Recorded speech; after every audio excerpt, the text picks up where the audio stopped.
Regardons cette situation et décryptons-la. Pour beaucoup, cette situation ne pose pas de problème. J'ai d'ailleurs montré cette photographie à plusieurs personnes différentes et voici les réponses qui m'ont été données. D'un côté, des personnes qui ne maîtrisent pas le code de la route ou qui ne voient pas rapidement les problèmes et qui relèvent d'une méconnaissance du code de la route et des règles visant à respecter les usagers les plus vulnérables. Alors, la 5 maximes que l'on retrouve très régulièrement dans cette situation, c'est l'absence de gêne, puisqu'on peut faire un contournement. Le fait qu'une personne qui travaille ou qui doit intervenir aurait une priorité sur les autres. Les autres, peut-être que tout simplement ils se rendent à leur travail ou exécutent leur travail également sur leur vélo, à pied ou dans un autre mode de transport. Que les voitures ne sont pas bloquées, ça a été une évidence. Si on bloque les piétons et les cyclistes, souvent les voitures elles ne sont pas bloquées. Que de manière générale, cette situation ne pose pas de problème et qu'il ne peut pas faire autrement. Ça, c'est les 5 maximes qu'on retrouve très régulièrement dans ce type de situation.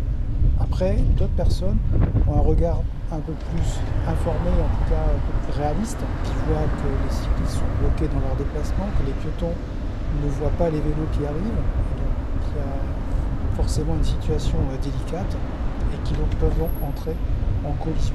Et ceci quand bien même les gens fassent attention, ces situations peuvent arriver tout simplement parce que la visibilité est masquée. Malheureusement, aucun n'a relevé le vrai problème qui interdit en toutes circonstances cet arrêt. La personne est sur un accès pompier, il est clairement précisé, juste devant ses yeux, qu'il n'a pas le droit de se stationner. Et il faudrait vraiment être aveugle pour ne pas voir le panneau avec l'interdiction qui est marquée noir sur blanc de s'arrêter ou même de se stationner à cet endroit-là. Et quand bien même, il doit entrer en intervention. L'accès doit être dégagé en permanence et c'est souvent l'une des causes des retards d'intervention des secours.